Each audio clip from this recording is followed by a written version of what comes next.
Oi, gente, boa noite. Algumas pessoas ainda estão entrando, mas eu já vou começar as apresentações. Primeiramente, boa noite a todos. Sejam bem-vindos a mais um espaço mensal aqui do Centro Acadêmico, que dessa vez foi motivado pelo decreto, que já foi revogado, né, do governo federal, publicando sobre a possibilidade de conceder às unidades básicas de saúde à iniciativa privada. Então, obviamente que essa medida gerou um descontentamento muito grande nas redes sociais, né? E várias discussões surgiram a partir disso, inclusive não só essa medida, eu estava conversando aqui com o Dr. Leonardo antes da gente entrar, que, por exemplo, a Paty no IES fala muito sobre a retirada do NASF, né? E a gente acaba nem comentando muito sobre isso. E pela parte importante, né, do nosso envolvimento de profissionais de medicina no SUS, a gente resolveu chamar o Dr. Leonardo de Paula Almeida, que é especialista em saúde de família, formado na Universidade Federal de Juiz de Fora, coordenador médico das UBS sob a administração da Fundação Pio XII e coordenador da assistência médica aqui de Barretos. Muito obrigada, Dr. Leonardo, pela sua disponibilidade, né, pela sua presença, a gente fica muito contente. Olá, boa noite a todos. Eu que agradeço o convite para falar desse assunto que é tão pertinente ao nosso dia a dia, faz parte do nosso dia a dia, independente da especialidade que cada um escolher, mas diretamente estamos envolvidos, né? Nossas famílias, e eu acho que as mudanças políticas que ocorreram recentemente acabaram interferindo diretamente na condução da saúde no nosso país, mudança do governo tanto federal como estadual, e agora a gente vai ter uma mudança também nos governos municipais, né, com a eleição do último domingo. O problema da saúde no Brasil, ela se resume a dois grandes itens. A gente fica falando, muitas vezes, de medidas, de emendas, tal, mas eu acho que a gente precisaria pensar de uma forma mais macro para entender essas pequenas mudanças que às vezes acontecem. Um dos itens que interfere diretamente na saúde é o financiamento. Nós temos um financiamento hoje de 4% do PIB. Isso é um absurdo, é uma coisa lamentável. Os Estados Unidos, para vocês terem uma ideia, 17% do PIB americano vai para a saúde, e a saúde americana é extremamente deficitária. E nós temos 4%.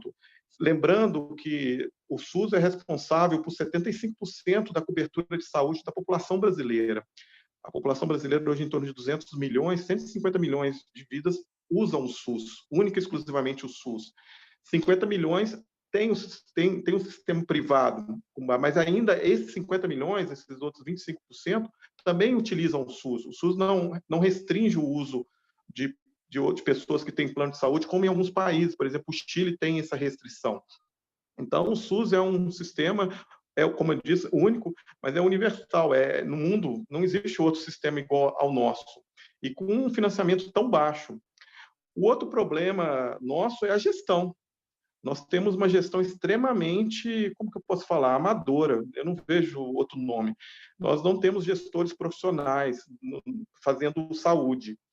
Se perde dinheiro, se perde tempo, a gente acaba destruindo um planejamento feito por outros gestores anteriores por simples mudança de gestão.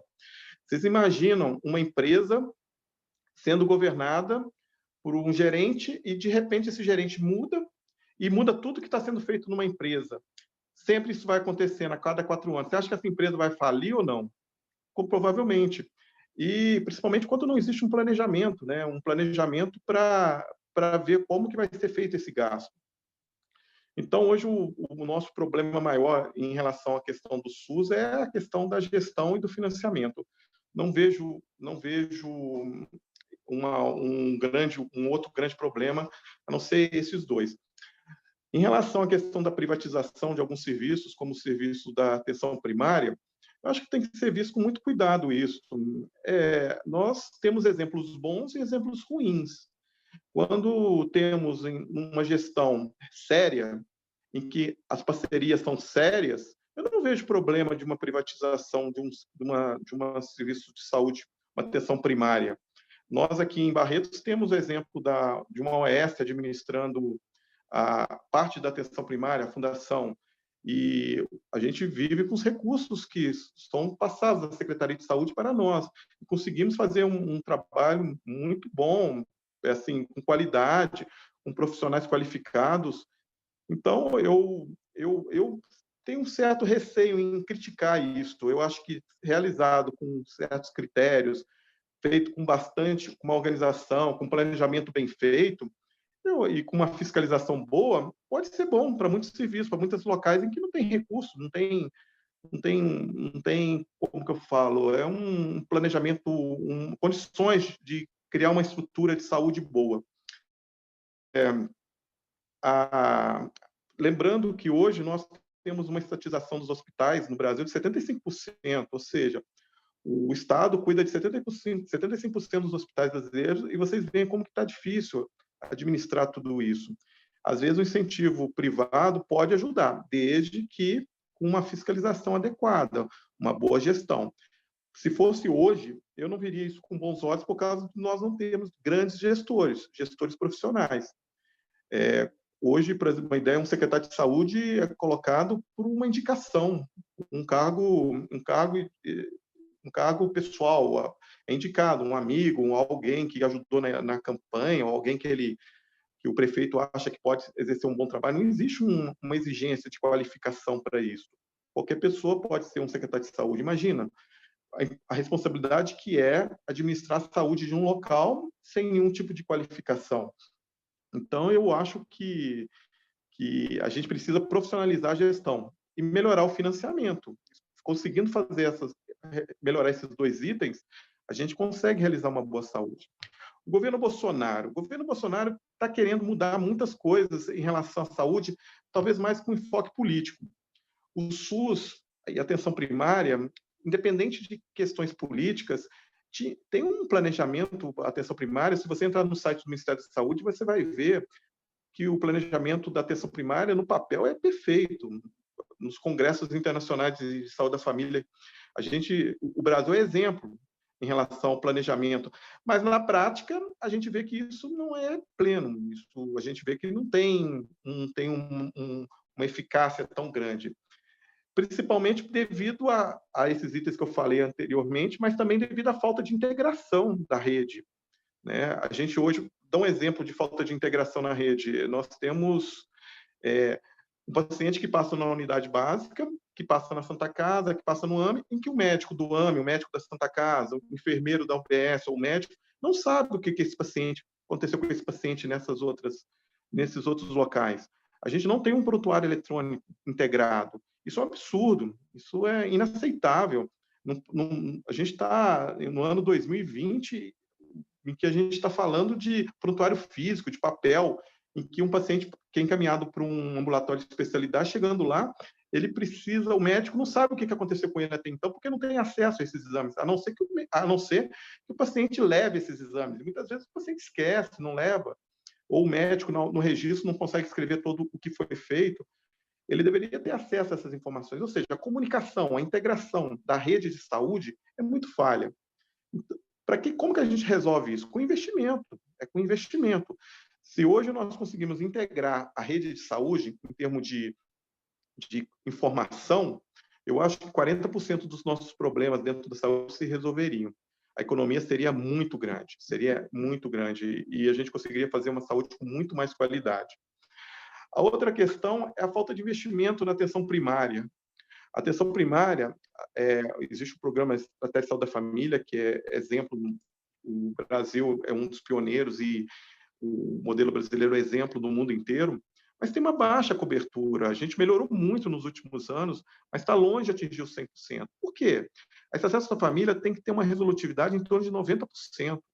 Então, 90% da demanda que chega numa unidade básica tem que ser resolvida ali, não precisa ser encaminhada para outra. Mas como que se faz isso? Se faz isso com um serviço bem estruturado, primeiramente, com profissionais qualificados. Hoje, para trabalhar numa unidade básica de saúde, em muitos locais do Brasil, talvez na maioria, não precisa ter residência de medicina de família, basta ser médico. Isso eu entendo que nós não temos muito médicos de família, nós formamos ainda poucos médicos de família. A realidade do país em relação à quantidade de médicos ainda é pequena, mas em alguns lugares já pode usar isso como critério. Não faz sentido nenhum uma cidade igual Barretos, por exemplo, não usar como critério na seleção a exigência de que o médico que vai trabalhar numa unidade baixa tenha residência em medicina de família. Isso serve para os enfermeiros, para a odontologia. A falta de qualificação de profissionais, isso atrapalha muito o trabalho na atenção primária. E aí acaba diminuindo a resolutividade. A partir do momento que você tem uma saúde da família atuante, com profissionais adequados, realizando a cobertura de 100% do território, ali já começa a ter um resultado muito grande, algo que tem um impacto na saúde das pessoas daquele local e diretamente na economia. Um estudo recente mostrou que a cada R$1 investido em uma pessoa, em saúde, em uma pessoa, o governo que investe R$1 em saúde por pessoa, ele tem um retorno por essa pessoa na economia desse país de R$1,70. Ou seja, quem investe em saúde tem um desempenho econômico muito mais favorável, os países que investem em saúde. Isso é claro na própria matemática e nos exemplos que nós temos pelo mundo. Então, a questão do investimento na atenção primária. Depois de investir na atenção primária, nós precisaríamos de integrar essa atenção primária. Quem regula a rede é a atenção primária. Ou seja, eu não posso montar um ambulatório médico de especialidades, um AME, uma Santa Casa, um hospital, sem saber qual é a demanda daquela região. O que eu preciso para aquele local? Por exemplo, eu tenho tantos encaminhamentos para cardiologia, para pneumo, eu preciso saber isso, para saber quais são os profissionais que eu preciso ali. Ou seja, quem regula toda essa demanda é a atenção primária. Ou seja, a rede tem que estar integrada a um posto de saúde. Eu preciso saber se eu preciso de CAPS, se eu preciso de um AME, se eu preciso de uma Santa Casa, de acordo com o que eu estou produzindo, da minha demanda. Senão, não tem sentido investir dinheiro num serviço que não é utilizado. Então, isso é outra questão muito importante. O governo Bolsonaro fez algumas mudanças na forma de financiamento.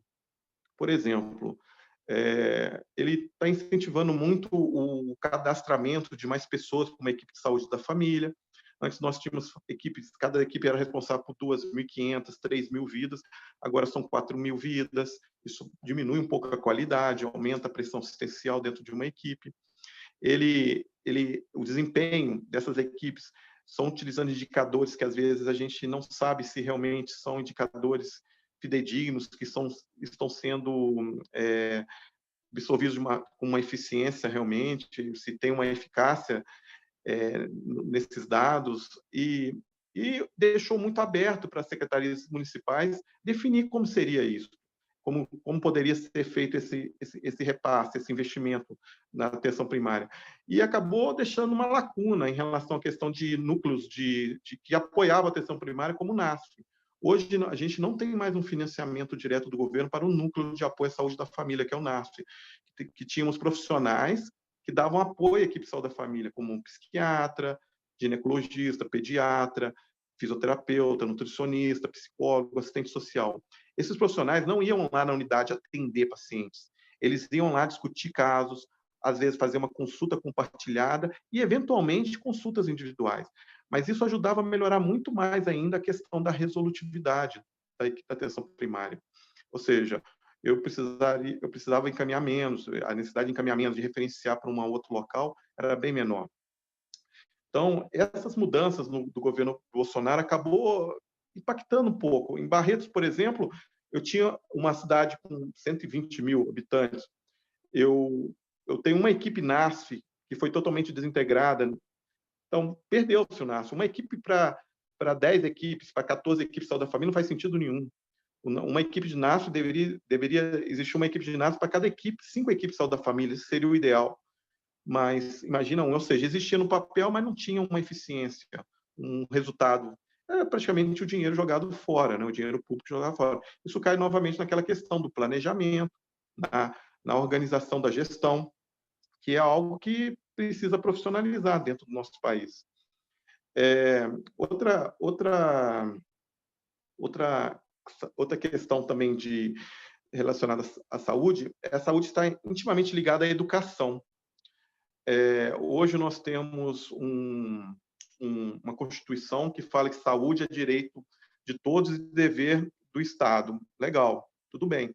E aí, como que a gente consegue dar saúde a todos e o Estado consegue bancar isso aí? Como?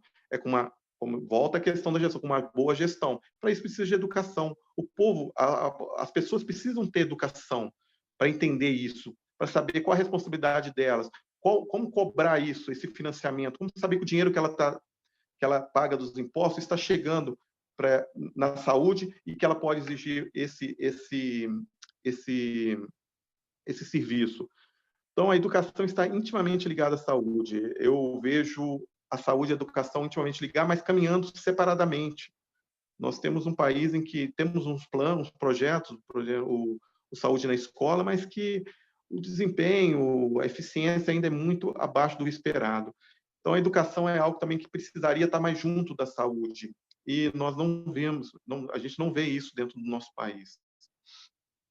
Agora, eu falei rapidamente sobre a situação nossa hoje, alguns pontos relevantes em relação à questão do SUS, mas eu gostaria mais que vocês fizessem perguntas para a gente debater aqui, conversar, que eu acho que aí vai surgir novos temas, novas formas de abordar a questão. Alguém tem alguma dúvida, alguma questão que queira levantar? Eu vou dar preferência para as pessoas que estiverem interessadas, mas eu gostaria de levantar alguns pontos sobre o que o senhor falou. Então, se depois alguém quiser perguntar, gente, é só fazer a pergunta, tá?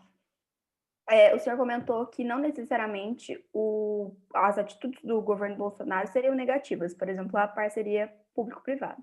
Mas a gente sabe que Barretos é um caso muito específico de saúde no Brasil, que seria difícil encontrar outra mantenedora que tivesse essa vocação, porque o que eu enxergo aqui em Barretos é que primeiro veio o Hospital de Amor e depois veio a intenção de administração do SUS em si, da saúde pública. O receio, eu acho que seria simplesmente na lavagem de dinheiro. Ou então, por exemplo, um plano de saúde como a Unimed, tentar administrar em alguma cidade alguma coisa e ocorrer algum, não só desvio de dinheiro, mas assim, uma má gestão, porque a gente sabe que aqui no Hospital de Barretos é uma coisa especial. O que o senhor acha que faz com que Barretos seja assim tão revolucionária mesmo nesse quesito de saúde primária, assim, tanto não só pela fundação, mas por exemplo pela própria faculdade de medicina aqui da gente ter essa inserção, que não é uma coisa que acontece normalmente, do programa de residência. O que o senhor acha? A questão da privatização da atenção primária somente em locais que tivessem condições, tiverem gestões qualificadas, senão isso hoje no Brasil a realidade não teria condições. Deixo isso bem claro. Em alguns locais específicos que já tem um trabalho sendo realizado com um profissionalismo, eu acho que seriam parcerias muito boas, mas isso está longe de acontecer ainda. O Barretos é uma exceção e aqui pela questão da presença do Hospital de Amor, né, da Fundação Pio XII, que tem uma gestão transparente e bem assim focada na honestidade. Eu vejo hoje o trabalho em Barretos, porque aqui eu acho o seguinte: além de ser uma administração honesta, quando eu tenho uma ideia, eu desejo algo que eu vejo que pode dar certo para a saúde, para um serviço, eu apresento para o gestor, e o gestor tem condições de analisar isso, entender e apoiar. O que acontece é que, na maioria dos locais, a gente não tem gestores que têm capacidade de sequer escutar o que a gente vai passar, muito menos entender. Então, esse é o diferencial. Tá? É uma gestão que visa a qualidade da assistência gratuita, né, pelo SUS, e com uma gestão muito boa. E está próxima, a gente. A gestão tem que estar próxima. Eu não preciso passar por 3 chefes, por 3 coordenadores para chegar no meu chefe aqui em Barretos. Eu posso levar uma ideia diretamente para ele. A acessibilidade é muito importante no trabalho da saúde. Então, isso faz a diferença aqui. E a questão do próprio marketing do hospital, né? O hospital é visto como uma referência a nível nacional. Isso tem um impacto, né, na hora de tomar decisões, na hora de decidir, tomar. Por exemplo, nós estamos passando por um processo de acreditação internacional nas UBSs, administradas pela Fundação, E se a gente conseguir, provavelmente a última visita vai ser agora em fevereiro, nós seremos as primeiras unidades básicas de saúde com acreditação internacional no Brasil. Isso não acontece em todos os lugares. Acontece por quê? Porque temos um gestor com uma visão. Ele vê isso como importante. Ele entende isso como importante. Então, faz a diferença. É basicamente isso. Inclusive porque, assim, o que a gente vê muitos dos nossos médicos professores, das pessoas que acompanham a gente, pelo menos no IESCS, vieram do Rio de Janeiro. Então, eles têm a residência de medicina de família pelas faculdades federais do Rio. E no Rio, a saúde está um caos. Então, como que a gente consegue importar tanta gente qualificada e bem que não consegue trabalhar no próprio estado, né? Pela má gestão, eu acho. E olha que o Rio é de doer o coração. Se você conversar com os meninos do Rio aí que estão aí, os médicos, quando a gente fala do Rio, eles quase choram, porque o Rio era exemplo mundial. Eu falei de congressos mundiais que a gente ia no congresso mundial que quando alguém do Rio ia apresentar algum trabalho, parava-se o congresso, a disputa do espaço naquele ambiente para ver aquela apresentação era uma coisa absurda. Então, de novo, eu falo, a questão da política, interferindo diretamente na saúde, principalmente na atenção primária. E aí está a questão de colocar gestores pouco qualificados. Temos que profissionalizar a saúde, a qualificação dos gestores. Isso tem que ser fato. Não podemos colocar gestores sem qualificação, tanto na atenção primária, como dentro de um hospital, no AME. Isso é o primeiro passo para a gente conseguir fazer um bom trabalho. E no Rio, acabou tudo isso, né? A esperança que consiga se reestruturar e os médicos acabam desanimando. O médico de família tem uma característica peculiar. Não é um médico geralmente muito interessado em ganhar dinheiro, de comprar grandes carro. É um médico que gosta de trabalhar no serviço que funciona, basicamente. Tá? É um médico que visa o quê? Eu quero acordar, ir para o meu trabalho e conseguir fazer meu trabalho e ver o resultado. Geralmente, os médicos de família têm muito esses princípios. E imagina a frustração de você estar no seu estado, na sua cidade, querendo exercer sua profissão e não conseguindo. Aqui em Barretos, nós ainda temos muitas dificuldades. Por exemplo, eu não posso pedir alguns exames que eu poderia pedir, ver esses exames e chegar a um diagnóstico. Eu tenho que referenciar. Por quê? Porque a gestão local definiu isso, mas não nos passou nenhum critério para isso. Então, é isso. Precisamos discutir mais saúde com a gestão, né? E a participação da comunidade. Isso é outra coisa. Isso precisamos investir nisso. A comunidade local é que tem que decidir o que ela quer para ela, saúde, como ela quer. Tá? Os conselhos locais de saúde, na própria comunidade, no próprio bairro. Por exemplo, uma equipe de saúde que vai mudar uma agenda. Essa agenda tem que ser conversada com a comunidade local, com os líderes locais, para ver se aquilo ali atende às necessidades da comunidade.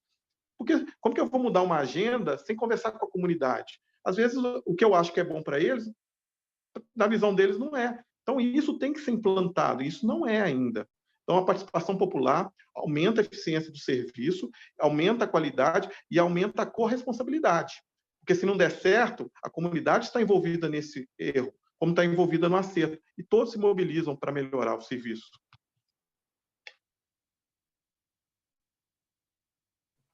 O senhor falou também dessa, não vou dizer da nossa especificidade brasileira do SUS.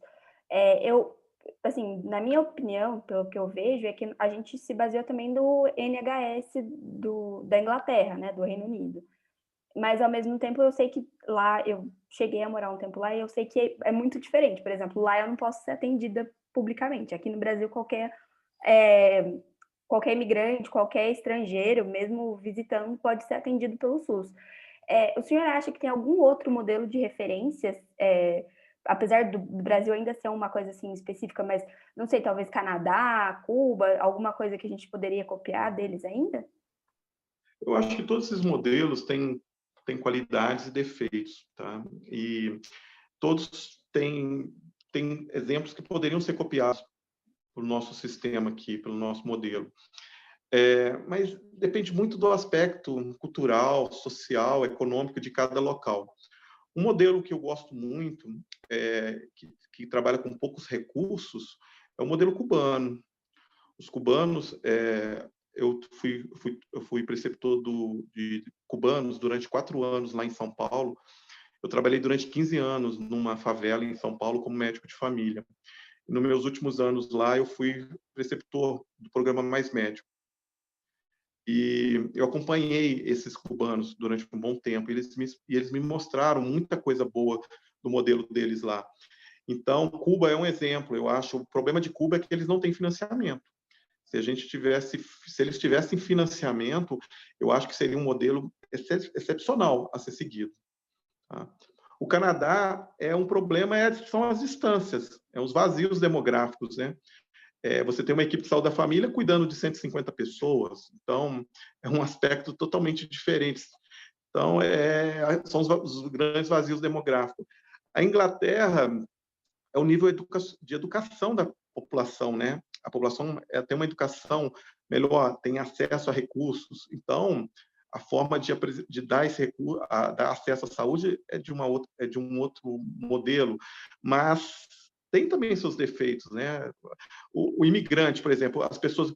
Eu servi o exército durante um período lá na Amazônia, antes de fazer a residência de medicina de família, e eu trabalhei na fronteira com o Peru, num pelotão destacado.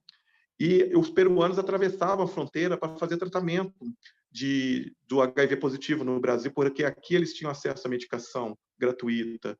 E a gente dava tudo, o atendimento, os medicamentos, sem nenhum tipo de restrição. Pô, isso é incrível. O país faz isso e tem dinheiro para fazer isso. A gente tem recursos para fazer isso. O nosso modelo de campanha de planejamento de vacina é exemplo no mundo. As campanhas de vacinação do Brasil é uma coisa incrível. Né? Isso não é qualquer país que tem. Então, nós temos... Se você for ver há 30 anos atrás, o tanto de crianças que morriam de desnutrição, de fome nesse país, de falta de acesso à saúde, era uma coisa... Com a saúde da família, mesmo funcionando ainda não 100%, ainda tendo que fazer muito, melhorou-se muito. A gente praticamente... Hoje a mortalidade infantil é quase zero. E quando acontece um óbito infantil dentro de uma equipe, nossa, a gente tem que parar, investigar, ver o que está acontecendo. Isso há uns 30, 40 anos atrás era rotina. Então, eu acho que cada país tem seu modelo. Eu acho que a gente tem que estudar esses modelos, ir até esses países e conversar com as pessoas de lá, porque tem muitas diferenças. Mas Cuba, eu gosto do modelo cubano. Gente, eu estou fazendo as perguntas, mas se vocês tiverem interesse, é porque uma coisa vai puxando a outra, né? Aí eu vou perguntando, mas por favor, façam as perguntas. Em relação ao que o senhor acabou de falar do modelo cubano, o senhor acha, então, que o fim do programa Mais Médicos é considerado também o desmonte do SUS? Assim, o quanto que a gente perdeu ou fez sentido a parar com o programa? É um absurdo isso, é um absurdo. Acabar com o programa Mais Médico. Olha, eu era super preconceituoso. Quando eu trabalhava na unidade básica lá em São Paulo, começou a chegar os cubanos, cara, eu fiquei super revoltado. Eu falei assim, gente, como que pode trazer médico de outro país, que a gente vai trabalhar aqui, nós temos médicos, nós somos qualificados. Depois eu vi o quanto, e eu acompanhei toda essa mudança. Eu trabalhava na periferia, em que eu já cheguei a trabalhar numa unidade básica, que tinham 7 equipes de saúde da família, e eu era o único médico. Você imagina cuidando, eu o único médico de uma equipe, mas eu tinha que dar suporte às outras 6, porque não tinha médico. Nenhum médico queria se deslocar até esse local para trabalhar, devido à questão da distância, da violência. Lá tinha chuva, que alagava tudo, a gente perdia carro às vezes, tinha essas coisas lá. Mas a nossa formação ainda é muito elitista. A gente está mudando. Essa faculdade aqui em Barretos tem uma formação bem diferenciada, eu vejo isso. Mas ainda no Brasil, na grande maioria, nós temos médicos que querem ficar nos grandes centros, que querem fazer especialidades dentro dos grandes centros, que não querem se aventurar em periferias e em cidades afastadas. Mas médico não. Os caras vieram de peito aberto, uma experiência, com uma experiência de trabalho em outros países até, e começaram a trabalhar na periferia, nas pequenas cidades. E detalhe, eles moravam lá.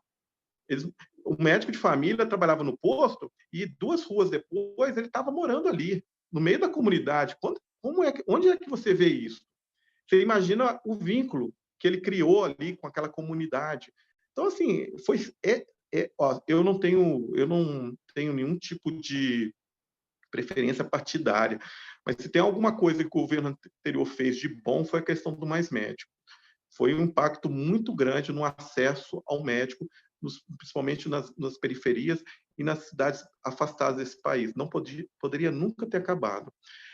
A gente ainda precisaria de mais ou menos uns 10, 20 anos para criar uma massa de médicos de família que pudesse ocupar esse espaço. Mas tão precocemente, isso não poderia ter acabado. A Vitória levantou a mão para fazer uma pergunta. Boa noite.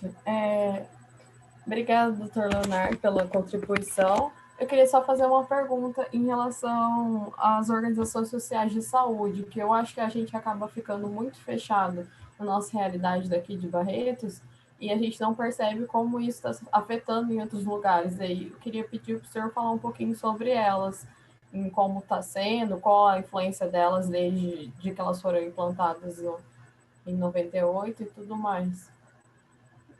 A gente volta. Obrigado, Vitória, pela participação. A gente volta a falar daquela questão de gestão. Existe todo um processo de escolha dessas OS, né? É uma concorrência, elas concorrem entre elas, apresentam um projeto para assumir determinado serviço de saúde, e existe uma comissão dentro da Secretaria de Saúde que define qual que vai ser usado. O problema isso não é muito claro, não existe uma participação popular nisso. Isso fica um pouco obscuro, quais são os interesses dessas escolas. E quem são essas OS? Qual é a procedência deles? A OS tem que ter um currículo, né? E não tem critérios. A gente coloca aí, a gente vê cada OS assumindo que não tem a mínima condição. Em UPAs, em hospitais, que levam o serviço totalmente à falência. Mas temos muitas OS sérias nesse país, muitas, principalmente as ligadas a universidades, a centros de estudo. Essas OS são muito mais confiáveis. Tá? OS que vêm de serviços criados aí, só para como OS, a gente tem que ficar um pouco com o pé atrás e investigar melhor. Isso cabe ao gestor. Tá? E o gestor tem que abrir a participação da comunidade, da população nessa escolha também. Porque senão a gente também sozinho vai tomar uma decisão. Isso não acontece. Então, as OS ligadas a instituições de estudo, eu vejo como OS assim, que a gente pode até ter dificuldade de recurso pela questão de repasse, mas são estruturas mais sérias.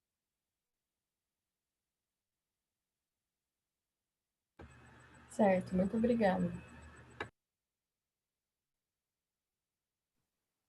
Nesse quesito que o senhor comentou Acho que a Laura queria fazer essa pergunta, né? Das investigações. Você quer que eu faça? Eu posso fazer aqui. Não, então, tendo em vista, assim, pelo menos o que eu tenho visto também, tem bastante investigação, tanto da Polícia Federal quanto a Civil, né, dos estados, sobre desvio de recurso mesmo de vários OS que têm sendo financiado com dinheiro do SUS. O que o senhor acha, assim, sobre a terceirização do SUS das OS? E o que a gente pode fazer, a gente, talvez como futuros gestores, para evitar a corrupção, ou futuros médicos também, para evitar a corrupção e o desvio dos recursos do SUS, das OS?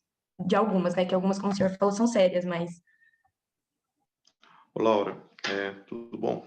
É o seguinte, eu acho que a gente não deveria terceirizar. Com o recurso que vem e com conhecimento bem informado do gestor, ele consegue fazer uma ótima administração. Tá? Ele não precisaria trazer uma OS, alguém de fora para administrar. O problema é esse, que eles não têm condições de administrar uma saúde local. Então, o mínimo que se tem que fazer é fiscalizar. Tá? Fiscalizar. Quando existe Vou dar um exemplo. Eu sou prefeito de uma cidade com 100 mil habitantes e eu não entendo nada de saúde. Tá? Eu era mecânico, me elegi, mas eu não sei nada de saúde. E eu coloquei um secretário que é meu irmão, ou alguém que eu conheço, que eu tenho confiança, e ele também é muito. que eu tenho que fazer? Eu simplesmente vou fazer o seguinte, aí eu tenho que estudar, me qualificar para entender saúde, vai ter que fazer isso durante todo o mandato, vai ter que recuperar o tempo perdido. Mas para agora, o que eu tenho para fazer agora para resolver o problema da saúde? Aí eu vou contratar um serviço terceirizado. Ok, contrata, faz uma licitação, um processo de seleção, analisa tal.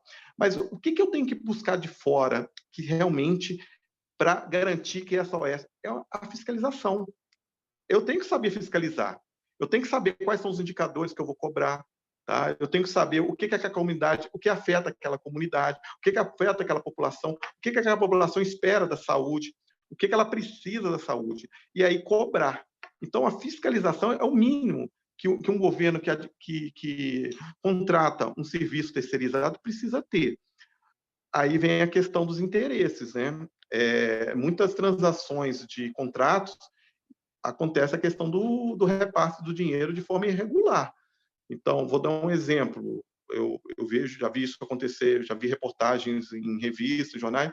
Eu faço um acordo de repassar para uma OS R$600 mil por mês, vou dar um exemplo. Mas, na verdade, eu repasso 400 com o acordo da OS, aceitando, e outros 200 é usado para outra coisa. Aí eu tenho que provar que eu usei esse dinheiro, mas eu estou dentro de um sistema que eu controlo. Então, é a corrupção, né? É um problema da corrupção no nosso país. Nosso país, a corrupção, ela suga nosso dinheiro, ela acaba com... O que eu vejo hoje, a solução são vocês, a nova geração. Vocês têm que se politizar mais, têm que se informar mais. Isso que vocês estão fazendo, falei com a Vanessa no início, sensacional. Ela até falou, não sei se todo mundo vai participar, ou o número vai ser... Não tem problema. Só de vocês terem a iniciativa de ter esse espaço, já mostra o interesse em ter acesso a essa informação. Isso até um tempo atrás, na minha época, a gente não tinha. Então, vocês têm que ser mais politizados. Vocês têm que saber sair com a responsabilidade de saber atender o paciente, mas saber como que vocês vão atender esse paciente. Sabe uma coisa absurda que eu vejo? E eu vejo isso direto. Eu vejo isso direto e me revolta muito. Eu mudei isso, meu conceito, principalmente na residência de medicina de família, quando eu fiz, mas não na faculdade. Eu atendo um paciente do SUS e eu prescrevo as medicações e essas medicações não tem na rede pública. Eu peço um exame, esse paciente não vai ter acesso a esse exame. E simplesmente entrego para o paciente. Ele não vai comprar o remédio, ele não vai fazer o exame, ele não vai voltar. Mas, para o médico, eu fiz a minha parte. Eu dei a ele o melhor. Está errado. É responsabilidade do médico saber como que esse paciente vai fazer para ter a medicação. Se aquela medicação ele tem como comprar ou não. Se ele não tem, você vai ter que fazer a prescrição do remédio que ele tem, que ele pode comprar. Ou, na pior das hipóteses, se não tem um remédio nem na rede pública, ele tem que cobrar o médico do gestor. Eu preciso dessas medicações aqui. Faz a diferença. Quem é que faz isso? Qual médico que vai discutir na Secretaria de Saúde a relação municipal de medicações? São poucos. São poucos. Você não vê. É muito mais fácil você prescrever, dar para o paciente, você que vai atrás. Não, é responsabilidade nossa. Quando eu peço uma tomografia na UBS e sabendo que eu não posso pedir, é uma falta de responsabilidade. Eu tenho que pedir a tomografia, mas eu tenho que ligar lá na regulação e falar, eu preciso de uma tomografia, não tem aqui no sistema, mas eu preciso para agilizar o cuidado desse paciente nesse aspecto. Vai liberar? É isso. O médico tem esse papel. Isso chama politização da nossa formação. A gente precisa entender a rede. Essa é uma responsabilidade nossa. A gente vê isso pouco acontecendo. Mas a esperança na geração de vocês é que vocês façam isso. E eu vejo vocês fazendo isso nas UBS, eu vejo vocês se preocupando. Quer ver um exemplo? Eu brigo muito com o pessoal da Santa Casa, eu tenho uma relação boa com eles, mas nisso aí eu tenho... É a prescrição do Xarelto. Eu vejo muitos médicos prescrevendo Xarelto na alta do hospitalar, e o Xarelto não tem na rede pública. E a gente tem Marevan, e não tinha nem Marevan até um tempo atrás, mas nós temos Marevan. Por que não prescrever Marevan? Qual o critério que você está usando para prescrever Xarelto? É o critério individual? É o critério da sociedade, da sua especialidade? Mas qual o critério da sua responsabilidade dentro daquele conceito, da vida daquele paciente, da condição dele ter acesso ou não àquele paciente? O que você fez para ele conseguir esse Xarelto na rede, já que ele não tem recurso? Se ele tem recurso de comprar, tudo bem. Não, prescreve. Aí o paciente chega lá na unidade com a prescrição de Xarelto, e aí chega no posto e fala, eu vim trocar minha receita aqui porque eu não estou conseguindo pegar na rede pública. esse remédio e eu preciso preencher um formulário para entrar com um processo. Aí o médico da atenção primária fala, não, mas tem um outro aqui, que é o Marevan, que tem o mesmo efeito, tem que fazer um acompanhamento mais próximo, fazer isso, mas que tem esse efeito. E o paciente vai aceitar isso? Nunca, nunca. Porque ele foi atendido de uma outra forma e vai convencer o paciente que isso é possível. Ele não vai entender. Então, é tudo, é toda a formação médica. Precisa entender que é responsabilidade do médico a continuidade desse cuidado. Como vai ser feito? O senhor falou dessa Obrigada. visão mais imparcial, que eu acho que é muito positivo, ainda mais quando a gente está discutindo sobre o SUS, porque a gente herda vários governos e várias políticas e tal. Mas o senhor acha que, por exemplo, a quantidade de ministros da saúde que nós tivemos em tão pouco tempo e a gestão do governo Bolsonaro no coronavírus, o senhor acha assim adequada? O que o senhor pensa sobre a situação atual da saúde no Brasil? É igual eu falei da empresa, né? Imagina uma empresa que tivesse trocado de governo, de gerente, de coordenador, igual o secretário de saúde, ela já teria falido. Já teria falido. Nosso sistema único, nosso governador, nosso presidente, ele não tem noção nenhuma de saúde, nenhuma. Isso é claro. Ele faz política com a saúde, mas ele não tem noção de saúde. E ele que tem o poder de trocar os ministros. Então, é um cargo de confiança dele. A gente tem que rezar, ter a sorte de que aquele ministro consiga entender as necessidades do povo brasileiro. Isso é sorte. A gente não pode viver de sorte. Então, está tudo errado, tudo errado. Mas e aí, o que a gente está fazendo para mudar isso? Né? Qual a participação popular nessa mudança? A gente aceita o prefeito, o governador, o presidente colocar qualquer ministro, não faz nada.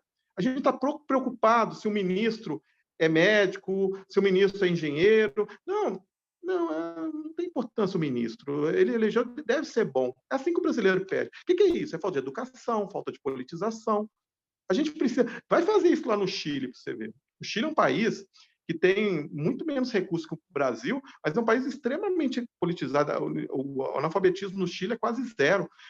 Ano passado, eu sou flamenguista, e eu comprei ingresso para o final da Libertadores lá no Chile.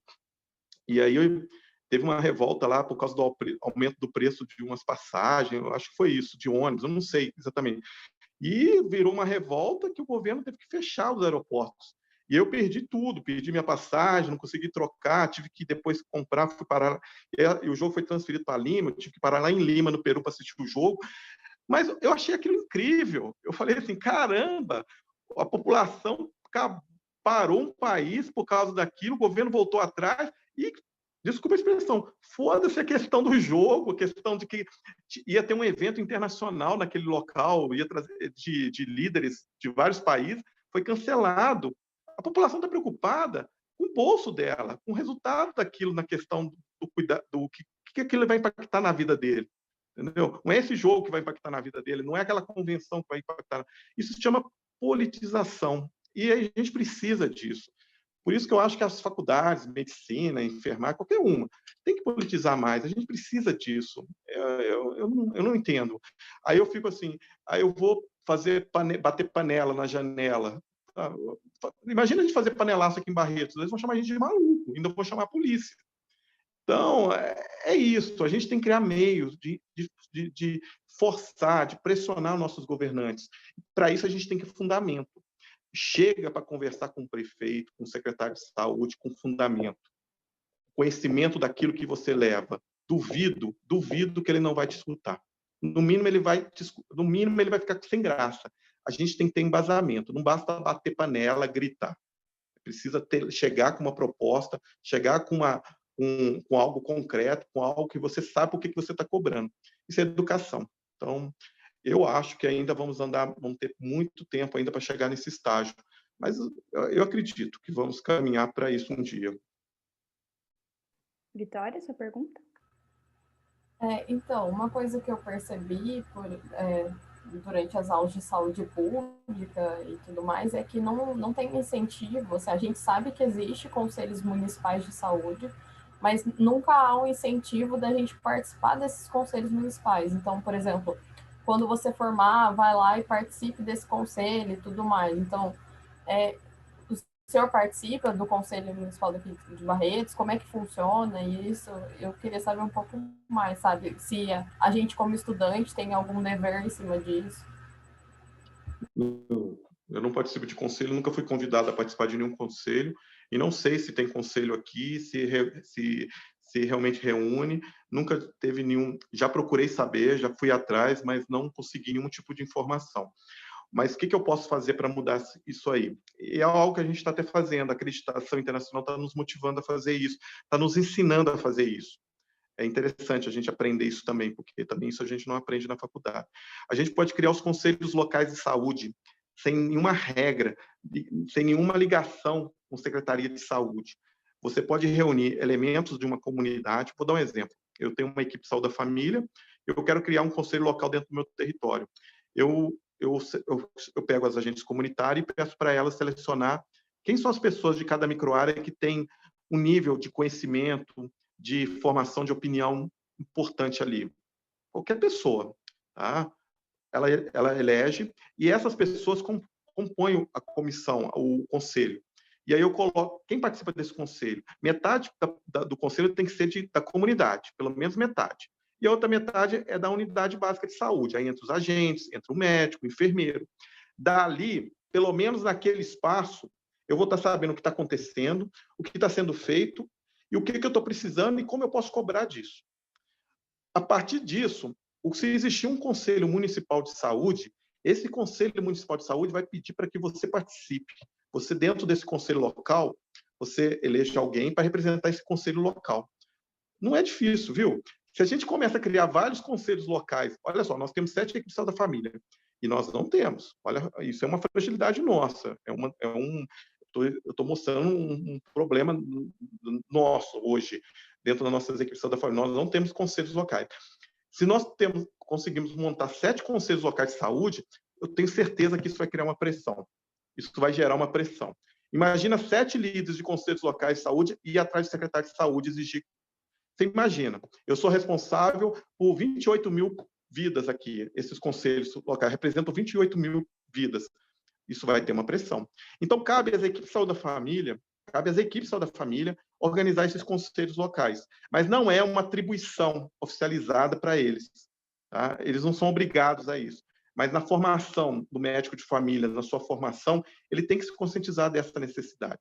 O problema é que vai criar um conselho local de saúde num local de tráfico, num local que tem influências políticas fortes. Não é fácil.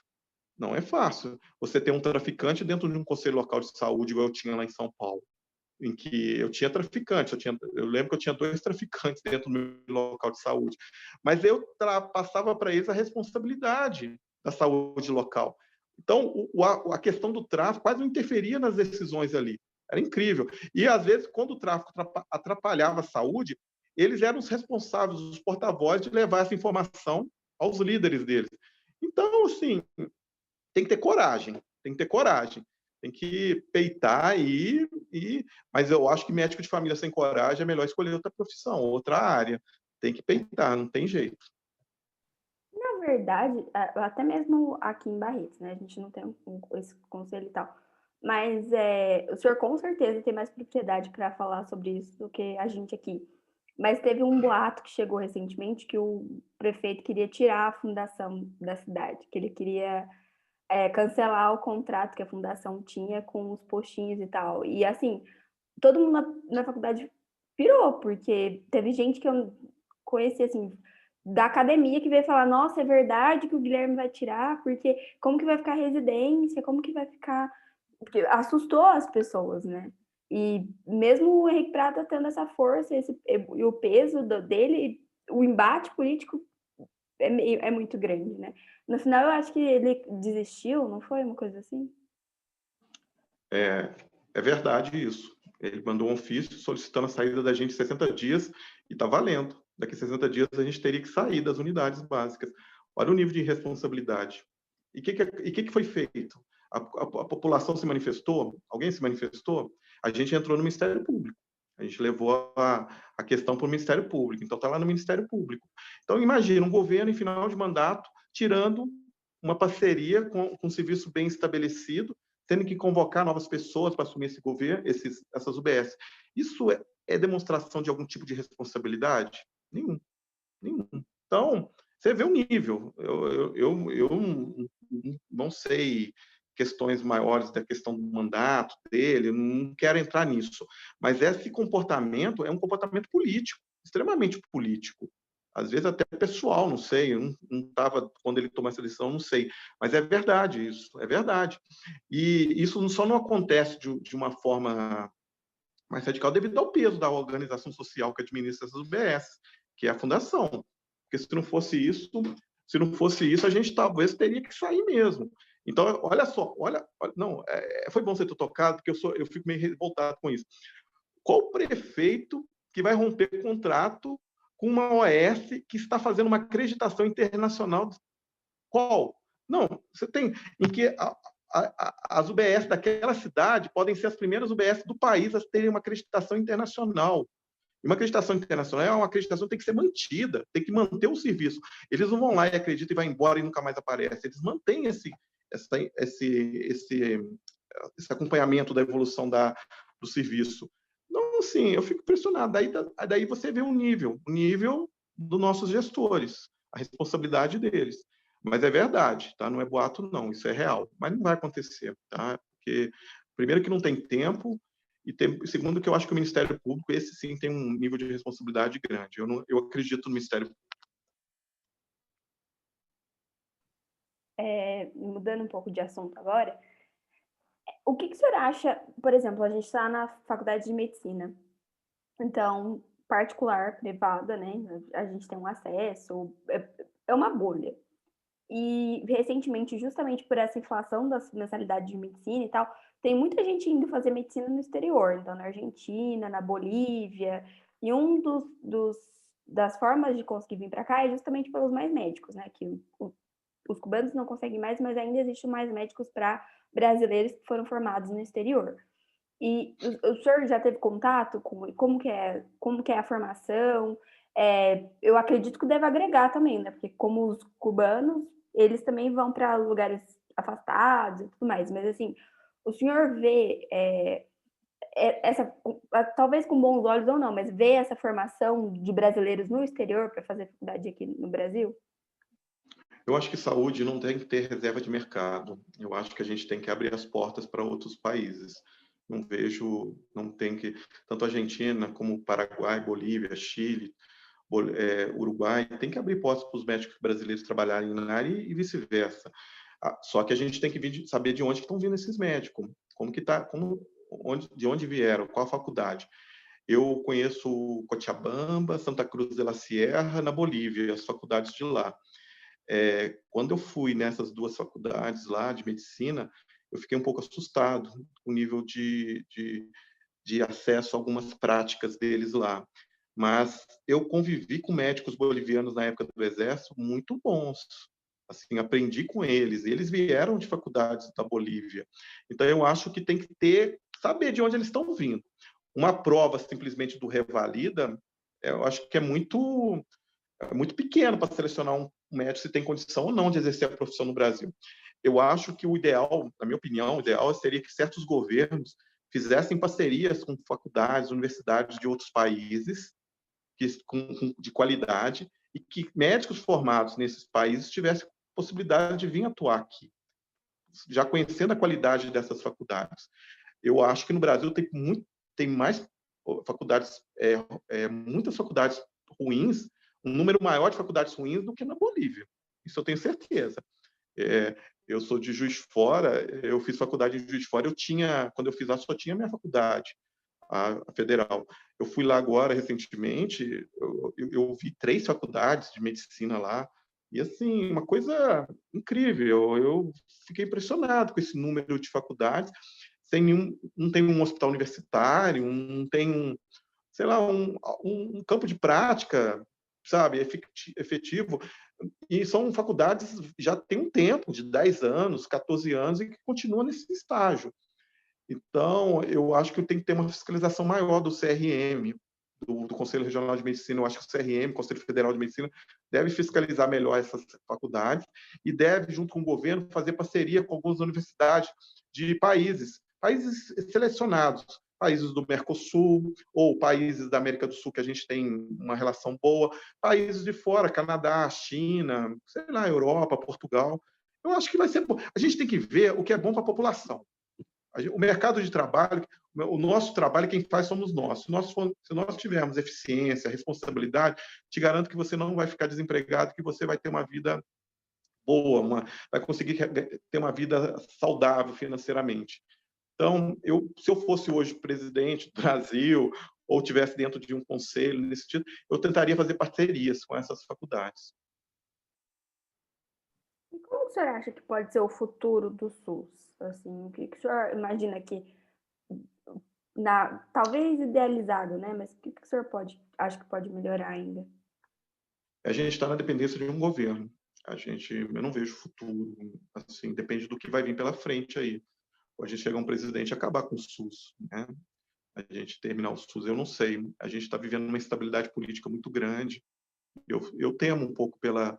Nós temos uma estrutura democrática muito bem consolidada. Nós não somos uma Venezuela que acabou, né? Se destruiu em poucos anos. Aí toda a sociedade venezuelana acabou, se desintegrou. Nós temos uma estrutura democrática muito mais forte que nossos irmãos sul-americanos aí nos países vizinhos. Mesmo assim, depois de tantos anos com políticas inadequadas, eu não sei como que o SUS pode sustentar. Primeiramente, aquilo que a gente conversou no início da nossa conversa, melhorar o financiamento. E segundo, melhorar a qualificação de quem está lá. A teoria já está pronta. Se você entrar no site do Ministério da Saúde, você vê que está tudo lá prontinho. Promoção, prevenção. Quem faz promoção e prevenção nesses outros países, vai visitar a Itália, vai visitar a Grécia, procura saber o que tem de promoção e prevenção lá. Não é nem 1/10 do que a gente tem aqui. Então, um país com poucos recursos ainda, a gente investe em promoção e prevenção. Então, o SUS é um exemplo no mundo, só que precisa... O problema do SUS é por isso que eu fico um pouco questionando a questão da privatização. O problema do SUS é que a gente depende da política. E a gente está nesse... Entra um maluco aí que acabar com o SUS, ele consegue acabar. E depois de tantos anos, o SUS sofrendo, não conseguindo apresentar um resultado à população. Então, se você for ver hoje, se você perguntar da população, mesmo com todos esses indicadores, se você perguntar a uma pessoa assim, você prefere ser atendida pelo SUS ou por um serviço particular? Ele vai falar um serviço particular, porque ele ainda vê o SUS como um serviço público ruim. Só que essa pessoa não tem acesso a informações, dados de como era antes, de como evoluiu. Então, é a nossa realidade. O SUS tem que evoluir em qualidade. Se ele evoluir em qualidade, você vai ter certeza que a gente não vai precisar mais pagar plano de saúde. E outra coisa, os planos de saúde estão todos falidos, né? Nós temos os planos de saúde que correspondem a 25% da saúde do Brasil, gasta mais que o SUS e estão falidos. Estão falidos por quê? Aí eu não estou fazendo campanha para medicina de família, não, mas por quê? Porque no plano de saúde você marca com qualquer especialista. O especialista pede qualquer exame que quiser, não tem um critério. Então, qual que é o processo de organização de um plano de saúde? É o paciente, é o desejo do paciente. Entendeu? Então, isso vai falir. Tem que ter uma porta de entrada qualificada, um profissional atendendo, criando um vínculo com esse paciente, com essa família, e aí sim, definindo um plano de cuidado dessa família, e aí vendo o que precisa para articular esse cuidado junto com o plano. Aí o plano entendendo isso e liberando os recursos. Mas isso em acordo junto com a família, com a concordância da família. O que acontece hoje é que os planos brigam, né? Brigam com o médico. O médico hoje briga com o plano. Nenhum médico está satisfeito em trabalhar em nenhum plano de saúde, porque ele briga o tempo todo com o plano de saúde. E o paciente também. Ou seja, virou um campo de batalha. Então, o SUS é a solução para tudo isso. Só que precisa melhorar o financiamento e a gente precisa melhorar a qualidade dos profissionais que lá estão. E a gente precisa ter políticos melhores. Isso aí já é sorte. Porque hoje eu acho que eu não vejo a população brasileira ainda com um conceito político de entender isso aí. Estamos evoluindo, mas ainda eu tenho muita preocupação em relação a isso. Então, o futuro é incerto. O senhor falou de... Realmente, no postinho que eu faço o estágio de ESCS, o médico não é médico de família, é médico generalista que acabou de se formar e tá lá. E não faz sentido, realmente, né? Como uma cidade como Barretos ainda optar por esse tipo de profissional, sendo que a gente tem a residência de medicina de família. Eu vou deixar bem claro que esse profissional não tem culpa nenhuma, tá? A culpa dele foi assumir uma responsabilidade que talvez ele não conseguisse responder, mas pode estar respondendo, pode ser um cara qualificado, que fez uma ótima faculdade, teve experiências anteriores. O que eu acho é que o gestor não deveria correr esse risco, tá? Deixar isso bem claro. Um profissional, hoje, no mínimo, acho que deveria tentar uma titulação, fazer uma prova de título. Hoje é possível você ter uma titulação depois de um tempo exercendo atividade, ou se qualificar melhor, fazer uma residência. Eu acho importante isso. A gente tem uma residência aqui, hoje nós temos 30 vagas, 10 vagas disponíveis que a gente está dando, porque a gente não tem muitos campos ainda para colocar os residentes. Se a gente tivesse, a gente pode ter até 24 vagas, são 24 vagas liberadas. Imagina todo ano a gente formar 24 médicos de família. E desses 24 aí, vamos pôr aí que 15 são bons. Sempre tem a galera que não vai corresponder. 15, todo ano formando 15 médicos, em 10 anos, em 5 anos, não precisa mais contratar médico que não seja médico de família aqui nessa região. Estou falando de Barretos, não, estou falando da região. Mas precisa de ter boa vontade política, concursos, né, com exigência de residência, ou períodos de experiência para avaliar com critérios adequados, avaliar esse profissional. Então, é isso, de novo, aquilo que eu falo, a profissionalização. Mas nós temos bons profissionais na atenção primária, que ainda não fizeram residência, mas que poderiam fazer. Para isso, eu acho que depende dele também, né? E da organização financeira dele para isso. Mas o mercado... esse assunto é legal. Depois eu acho que daria até para a gente conversar sobre o mercado de trabalho do médico atualmente. O mercado de trabalho está ficando extremamente restritivo. Está ficando difícil para o médico. O médico que não tiver uma qualificação adequada, ele não vai conseguir trabalhar em locais de qualidade. Então, o médico, cada vez mais, tem que se qualificar mais, tem que ter uma qualidade e manter essa qualidade. Então, a formação médica hoje não é aquela formação que você ficava numa zona de conforto. Fico tranquilo que emprego, trabalho não vai faltar. Eu consigo trabalhar. Faltar, isso não vai faltar. Não, hoje já falta. Somente nos grandes centros, tá? Nas cidades mais desenvolvidas, que é o local que a maioria dos médicos querem ficar. Tá? Então, infelizmente, isso já está acontecendo. E eu acho bom. É uma competição saudável. Melhora a qualidade dos serviços. Acho que já está dando nosso tempo. Alguém mais tem alguma pergunta, algum questionamento para o Dr. Leonardo? Acho que não. Dr. Leonardo, muito obrigada pela sua participação, foi muito esclarecedor.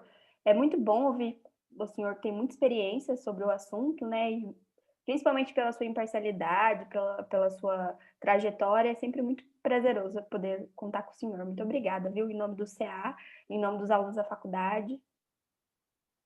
Eu que agradeço a participação. A gente está à disposição, nossos colegas também, eu já estou deixando eles à disposição, mesmo sem falar com eles, mas todos têm, os outros colegas que estão nas unidades básicas estão à disposição para estar junto com vocês nesses debates, nessas conversas. Faz parte das nossas atribuições também, tá bom? Obrigado, Vanessa, e a todos aí que participaram. Uma boa noite a todos. Boa noite, gente. Só para lembrar do formulário de presença que eu mandei nos comentários para responder. E é isso. Muito obrigada. Boa noite, gente. Tchau, tchau.